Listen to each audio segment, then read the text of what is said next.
नमस्कार दोस्तों। आज एक कहानी मुझे मेरे दिल को बहुत छू।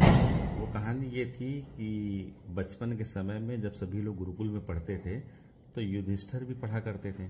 तो एक बार उनके गुरु ने कहा, उन्हें शिक्षा दी कि जो है कभी झूठ मत बोलना और कभी क्रोध मत करना। तो धीरे धीरे ये बात आई गई होगी। तो थोड़ा समय बीता।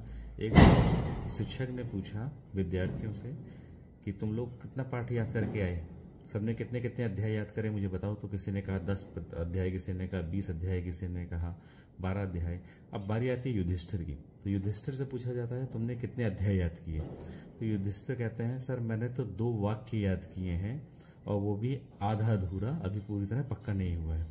तो इस पर जो है शिक्षक को बड़ा गुस्सा आता है, क्रोध आता है आचार्य जी को, और वो उसे 2-4 छड़ी लगा देते हैं। फिर उन्हें लगता है कि आखिर वो 2 वाक्य कौन से हैं, उससे पूछ लिए जाए। तो वो कहते हैं सर वो 2 वाक्य हैं। मेरा पहला वाक्य है कि क्रोध नहीं करना और दूसरा वाक्य है सत्य बोलना।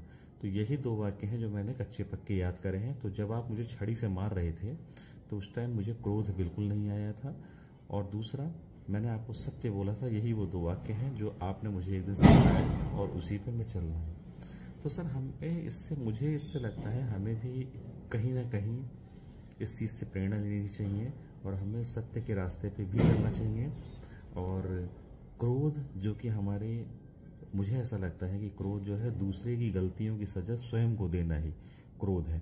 गलती कोई और करता है, मन दुखी हमारा हो जाता है, हमारा मन दुखी हो जाता है और हमारा रोम रोम गुस्से से जल उठता है। हम बिल्कुल आग बबूला हो जाते हैं। इससे हमें ही हानि है।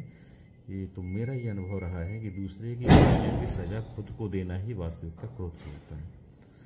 धन्यवाद इतने ध्यान से सुनने के लिए। शुभ रात्रि। कल मिलते हैं एक नई कहानी के साथ। शुभ रात्रि।